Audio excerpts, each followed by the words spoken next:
You won't believe what happened when a wealthy CEO thought it'd be funny to drag the janitor into a high-stakes corporate meeting as a joke. What started as a harmless laugh ended with jaws on the floor and business partners ducking under the weight of her next move. Because when she picked up the contract, she didn't just read it, she dismantled it, clause by clause. This story is a powerful reminder that brilliance isn't always dressed in silk suits, and sometimes the most underestimated person in the room is the smartest one there. Welcome to Storytelling and Beyond, where every story reveals something extraordinary beneath the surface. If you're moved by tales of wit, transformation, and poetic justice, don't forget to subscribe and tap the bell icon so you never miss a story that just might change how you see the world. The city skyline blinked with early morning light as Ethan Cross strode into the chrome glass building that bore his name. Late 20s, fast-talking, impeccably dressed, and flanked by two assistants, Ethan was everything his father's legacy and his own relentless hustle had shaped him to be. But beneath that success was an ego that often needed feeding. Today, he was about to feed it with a little joke he thought would be hilarious. The meeting had been hyped all week. Investors, stakeholders, and several international partners were flying in. Millions were on the table. But Ethan, ever the entertainer, thought it'd be amusing to bring someone wildly out of place into the room. You know what would kill the tension, he'd told his assistant the night before. Let's bring Rosie. You know, the janitor. She's always eavesdropping during our late-night prep anyway. He laughed. His assistant didn't. But no one said no to Ethan. Rosie had worked the evening shift for nearly 3 years. Kept her head down, kept the offices spotless, and kept her earbuds in. But those earbuds weren't always playing music. Sometimes, they were silent. And sometimes, she listened.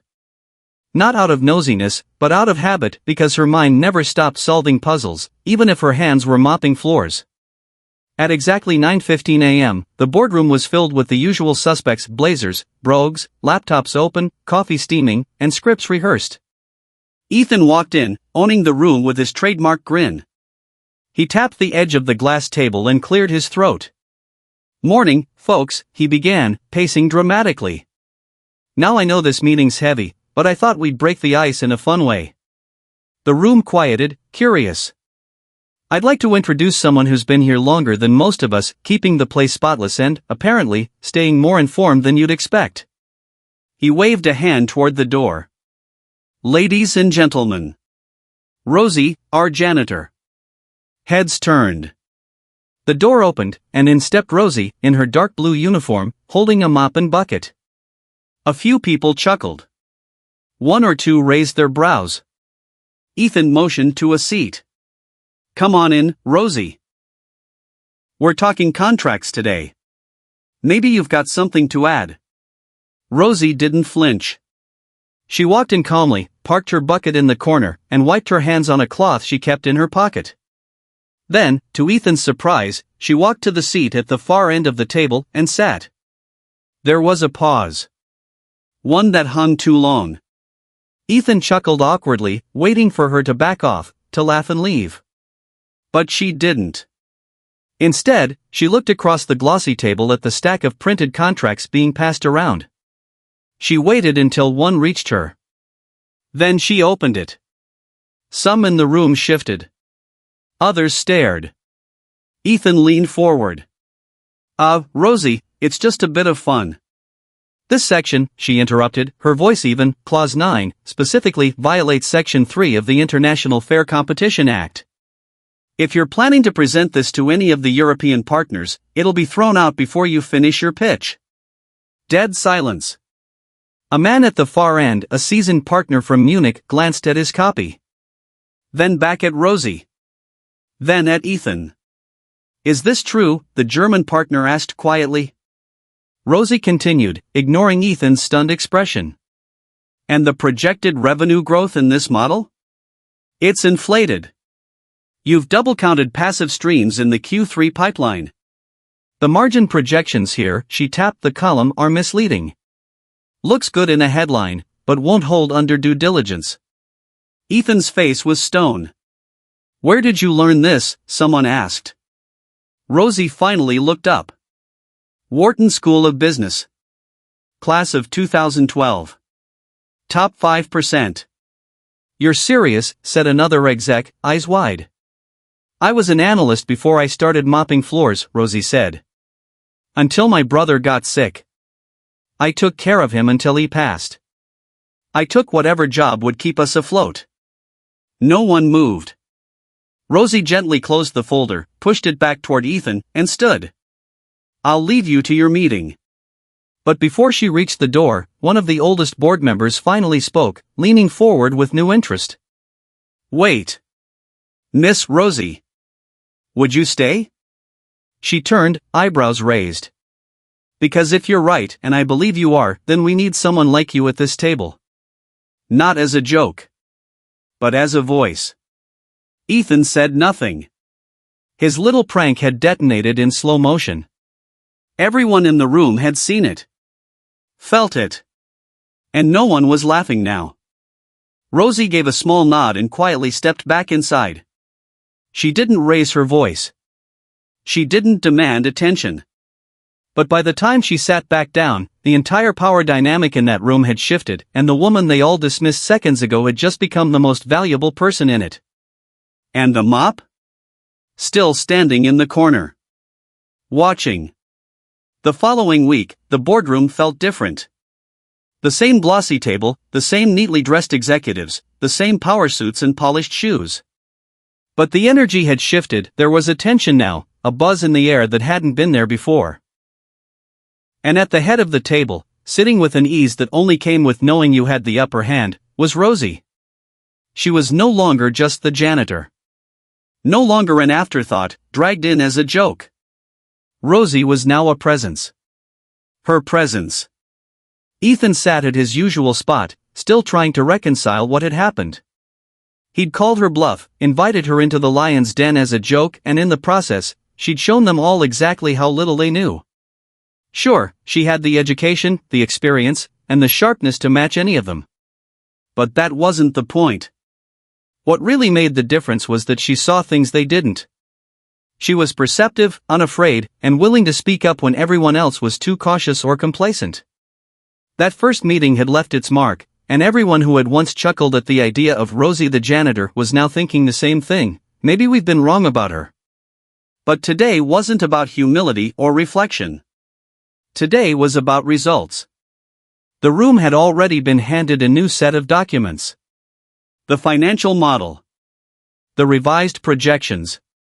All of them marked with Rosie's red pen, as though she had personally dissected every line and recalculated every number. The changes were bold, dramatic in some cases, and when she had entered the room, she had handed them over without fanfare. No apologies. No excuses. Just solid, undeniable facts. As the presentation started, the CEO, a man known for his polished speeches and flair for business drama, fumbled with his notes. He had been expecting the old Rosie. The one who cleaned the hallways and worked quietly in the background. He wasn't prepared for this new version. The one who had taken his company's contract apart piece by piece and put it back together better than it had been before. Rosie sat back in her chair, arms crossed, as the board members flipped through the revised model. She didn't need to say anything, not yet. The numbers were speaking for her. And as they processed the new projections, one by one, their faces shifted from confusion to surprise to quiet awe. What is this? One of the partners from Los Angeles asked, his voice tight with disbelief. He was the one who'd been most vocal about Rosie's presence the week before. The one who had laughed loudest when Ethan brought her in. But now, his tone was different. He didn't dare question the new numbers in front of her. It's the new forecast, Rosie said, her voice calm and steady. The old one was based on assumptions that didn't hold up. You were factoring in revenue from a region that was on the decline. And your marketing spend projections were too conservative, especially in the emerging markets. You're not going to get ahead with that kind of approach. I've adjusted for real growth patterns, not just the ones you hoped for. The partners murmured, exchanging glances. The silence was thick, but the tension wasn't in the air anymore, it was in their minds. The cracks had been exposed.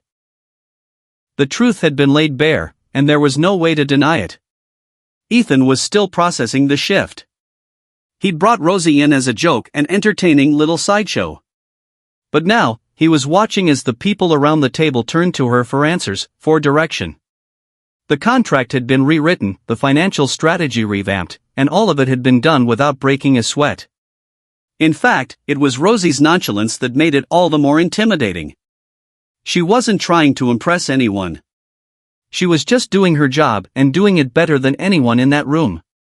Another partner from London spoke up. "You've changed the projected growth rate for the Asia-Pacific market." "But how do you justify that shift?" he asked, his tone skeptical. "Simple," Rosie replied, unfazed. "I looked at last year's growth numbers for the region and compared them to global trends. The spending power is shifting, but the uptake in emerging economies is faster than expected. The increase in mobile usage is driving online purchases, and that's where your market share is growing. I've plugged those gaps into your model. That's why your Q4 projections are wrong." It was like a chess match now. The partners kept asking questions, each more specific than the last, as if they were trying to catch her out. But each time, Rosie answered with such clarity, with such sharpness, that they found themselves second-guessing everything they had previously assumed was true. Ethan couldn't help but feel a sense of awe creeping over him. His little joke had backfired spectacularly. He had expected Rosie to trip over her words, to be out of her depth in this world of billion-dollar decisions. But instead, she had turned the tables on everyone faster, smarter, and more focused than anyone else in the room. When the meeting finally came to a close, Rosie didn't wait for applause. She didn't need it. She simply stood, collected her notes, and prepared to leave. "Rosie," Ethan said, his voice hesitating for a moment as he stood up. "You've made some impressive changes here. I owe you an apology." She paused at the door, then turned around, her gaze steady. "Don't apologize, Ethan," she said, her tone soft but firm. "Just make sure you never underestimate people again. Not everyone wears a suit. Not everyone needs a title to change the game." With that, she walked out.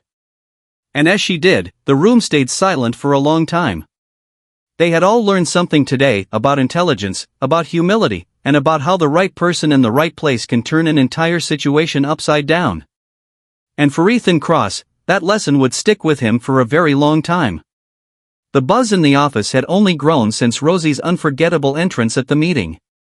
Word had spread fast, what was supposed to be a light-hearted joke had turned into something no one could ignore. Ethan Cross couldn't shake the feeling that something had shifted, both in the company and in the way people saw him. And, perhaps, in the way he now saw himself. It was late afternoon when Rosie returned to the building. The typical clatter of keyboards and muffled voices echoed through the halls, but today there was an undercurrent of whispers and glances as she passed by. The janitor was back. But the woman they saw now wasn't the one they had casually dismissed. The truth about her intelligence, her sharp eye for business, had spread faster than anyone expected. Ethan, trying to regain control of the situation, had asked her to come in for a one-on-one meeting. He needed to understand what had just happened, why, and how she had dismantled their financial projections with such ease. But this time, he wasn't in charge. She was. He was already seated at his desk when she entered the room. Rosie didn't walk in with the usual mop or cleaning supplies. She was dressed in a simple black blazer, dark trousers, and a pair of boots. Gone were the overalls and the gloves. She looked like she belonged here now, at this table, in this seat. Ethan couldn't help but notice how much her presence had shifted in such a short time. "Have a seat," Ethan said, gesturing to the chair across from him. He tried to hide his nervousness behind a calm expression, but Rosie's confident, measured steps told him she was far from intimidated. "I'm listening," she said simply, sitting down and folding her arms. She didn't waste time with pleasantries. Ethan cleared his throat. "You've made quite an impression, Rosie," he began, leaning forward slightly. "I need to know how you did what you did last week, how you saw through all the mistakes we made in those projections." His voice held a note of genuine curiosity, mixed with an edge of frustration. "I mean, how did you catch those things that no one else noticed?" Rosie didn't rush to answer. Instead, she scanned the desk, the stacks of papers, and the financial models still sitting in disarray from their last meeting. Her eyes were calm, almost distant, as if she were evaluating them in a way no one else could. "I've always been observant," she said finally, her voice low and steady. "When you work behind the scenes for so long, you get used to seeing things others don't notice, things that are overlooked or ignored because no one's paying attention. But that's how the best opportunities slip by." Ethan nodded slowly. "You've got a unique perspective, Rosie. And you're clearly not just someone who does the work no one else wants to. You see the bigger picture." Rosie's gaze softened, but her voice remained firm. "I had to learn to see the bigger picture. I wasn't always cleaning floors." She paused, her eyes locking onto his. "I was a financial analyst. A good one, too.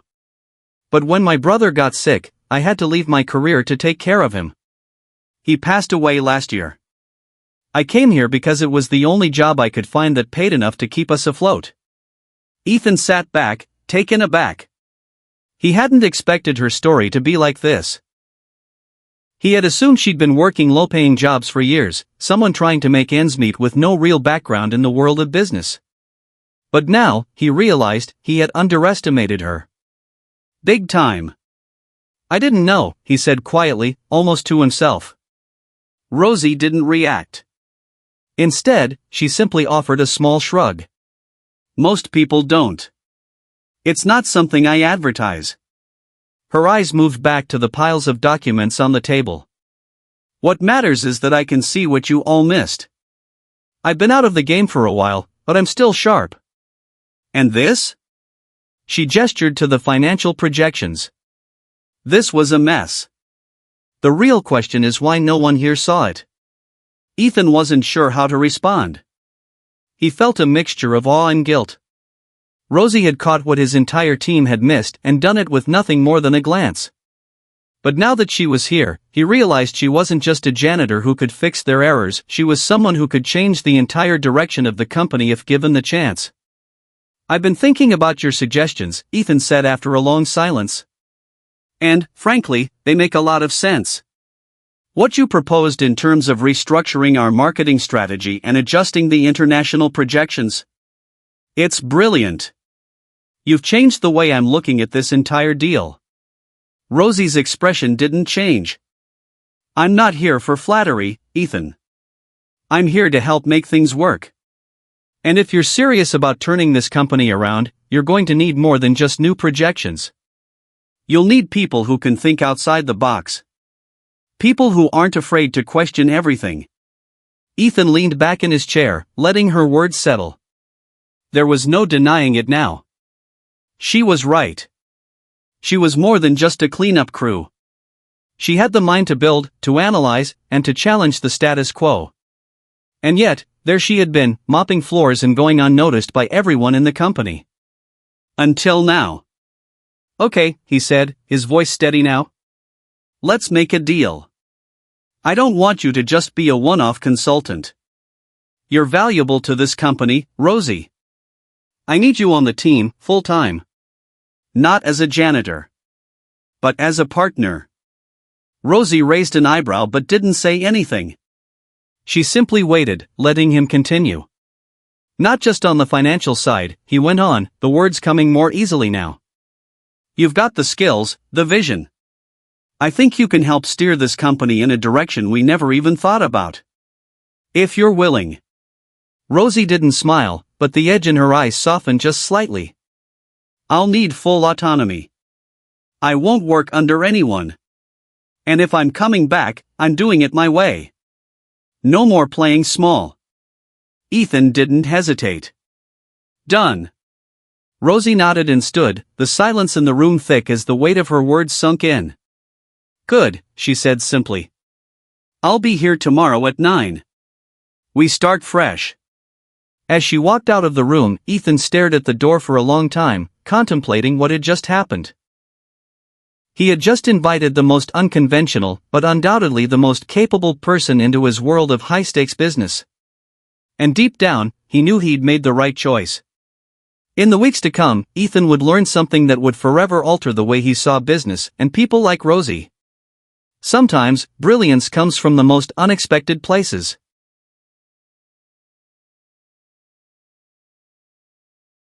The next few days brought a shift in the office dynamics. The once formal air of hierarchy now felt less rigid, more fluid. Ethan Cross had made the decision to bring Rosie on board in a more formal capacity, and the way people responded to her presence was a mix of skepticism, curiosity, and reluctant admiration. The first thing Rosie did was assess everything. And by everything, she meant every detail: the company's strategy, its operations, its internal processes, and most importantly, its people. She sat in on meetings she hadn't been invited to before, watched how the managers interacted with each other, and studied the numbers behind every decision. And each time, she found something that could be improved, refined, or completely restructured. Ethan's head was spinning as Rosie mapped out her ideas, presenting them with a quiet, assured confidence. She wasn't just a number cruncher, she was a strategist. A visionary. And she didn't hesitate to challenge everyone around her, Ethan included. One afternoon, Ethan sat across from Rosie in the small conference room, a whiteboard between them. She had drawn up a plan for the upcoming quarter, breaking down the target markets, the customer segments they needed to focus on, and the operational adjustments that would maximize efficiency. It was bold, direct, and complex, and Ethan had to admit, it was brilliant. "What do you think?" she asked, tapping her pen on the whiteboard, waiting for his response. Ethan stared at the board, trying to process the whirlwind of ideas Rosie had laid out before him. It was clear she had put hours into crafting the plan, perhaps even days, and there was something about the way she thought that was different from anyone else in the room. Where others focused on profits, margins, and industry trends, Rosie focused on people, their behavior, their motivations, their reactions to market shifts. "You've got the market expansion set for Asia Pacific," Ethan began, reviewing the numbers and regions on the board. "And the increased digital spend. I mean, that could double our reach, but it's risky. We don't have the infrastructure yet to support that kind of growth." Rosie didn't flinch. "You're right. That's the part that needs to change. We need to build the infrastructure first, and we need to do it strategically, not in one giant leap. We'll start by reinforcing our customer service teams in the region, implementing a streamlined supply chain that's scalable, and then once those are in place, we scale the marketing. But it starts with making the foundation solid. Otherwise, it'll collapse." Ethan nodded slowly. He couldn't argue with her logic. The way she broke down the process, step by step, was unlike any business plan he had ever seen. It wasn't about the numbers or the profits first. It was about building relationships and trust, both within the company and with the customers. "I can't believe you've thought of all this already," Ethan said, genuinely impressed. "I mean, we're talking about expanding into an entirely new market, one that's rapidly growing but also incredibly competitive." "You're not worried?" "Worried?" Rosie echoed, a smile tugging at the corner of her lips. "No. Cautious, yes. But not worried. I've seen companies jump into a market too fast and crumble because they underestimated the need for local knowledge. You can't just throw money at a region and expect it to grow. You have to understand it, understand the people, the culture, the challenges they're facing. And that's where we're going to get ahead." Ethan leaned back in his chair, watching her. Her words resonated with him, but it was more than that. There was a calmness in her voice that made him believe her completely. She wasn't just another business consultant or advisor. She was someone who understood people, who could see things from angles no one else could. That's actually pretty brilliant, Rosie. But it's also a huge shift in our thinking," Ethan said, rubbing his temples. "I mean, we've always operated with the idea of pushing forward, scaling fast. You know, market share first, customer service second. What you're saying, though, it flips everything on its head." "I know," she said quietly. "But sometimes, you have to rethink the way things have always been done. If you focus on your customers, and you build trust first, the market share will follow.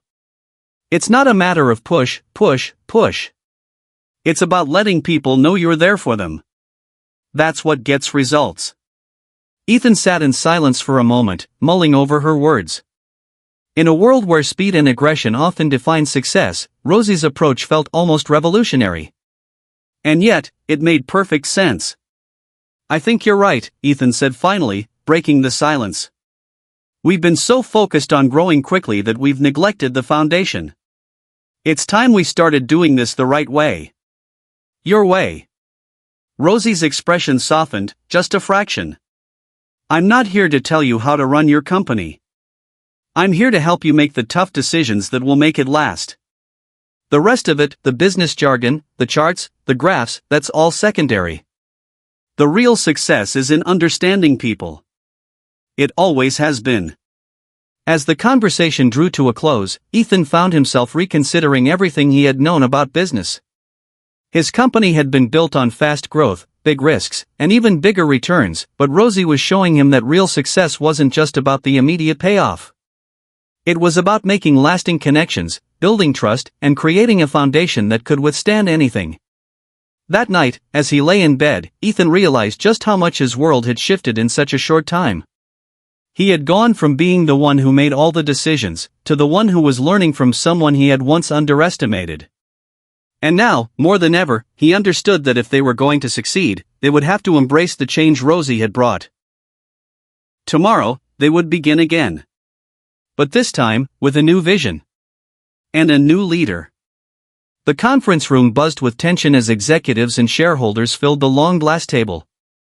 The morning light streamed in through the windows, casting a harsh glow over neatly arranged charts, iced water pitchers, and freshly printed reports. Today was the big reveal, the day Ethan Cross's company would pitch its most ambitious expansion plan yet to a group of notoriously difficult investors. Everything hinged on this moment. But this wasn't going to be a typical boardroom meeting. Not anymore.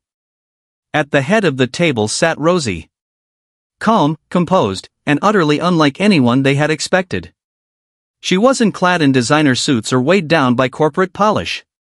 Instead, she wore what had now become her signature, practical yet sharp attire, simple jewelry, hair pulled back neatly. Nothing flashy. Just presence, undeniable, unshakable presence. Ethan stood beside her, unusually silent for the CEO of a multi-million-dollar firm. Every eye in the room was on Rosie, and she met them with unwavering focus. The investors looked puzzled at first. Some whispered.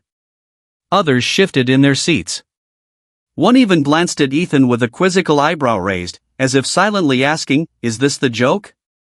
She opened the folder in front of her, revealing the slides for the pitch. No one said a word. Gentlemen. Ladies. I know you're expecting the standard growth projections, a polished speech about innovation, and a few flashy buzzwords thrown in for good measure, she began, her voice calm, resonant.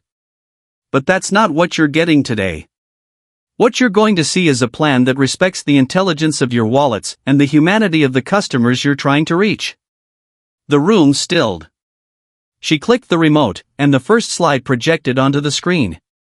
It wasn't covered in colorful graphs or vague percentages. It was a simple breakdown of market flaws, real, researched, glaring inefficiencies that Rosie had uncovered in weeks, not months.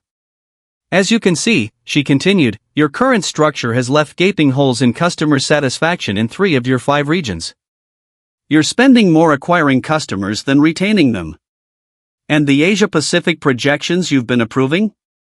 Grossly inflated by blind optimism, with no groundwork laid to support them. Ethan watched from the side as jaws clenched and backs stiffened.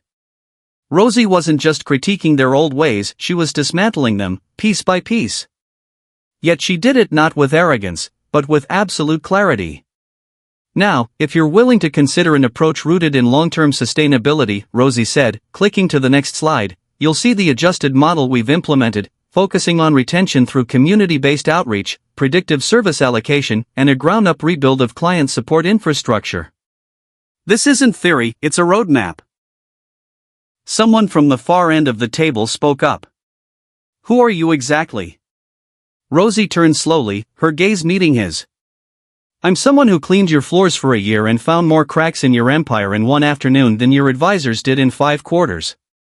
The silence was deafening. A few people lowered their eyes. One man coughed nervously. And then, the most surprising thing happened, someone clapped. Then another. And another. Slowly, reluctantly, the room shifted from resistance to recognition. One of the senior partners stood. Ms. Roslyn. I think we've underestimated you. She gave a soft, unreadable smile. That's becoming a bit of a pattern. After the meeting ended, Ethan caught up with her outside the boardroom. You crushed it, he said, still riding the wave of adrenaline. They're on board. Every single one of them. Rosie nodded, her tone quiet. Good. But this isn't about me, Ethan. It's about making the company better, stronger. Fairer. You gave me the chance to speak. Now you have to stand behind what I said. He didn't hesitate. I will. Rosie looked out over the city skyline. Then it's time to stop pretending we're something we're not. We build this company the right way, or we don't build it at all.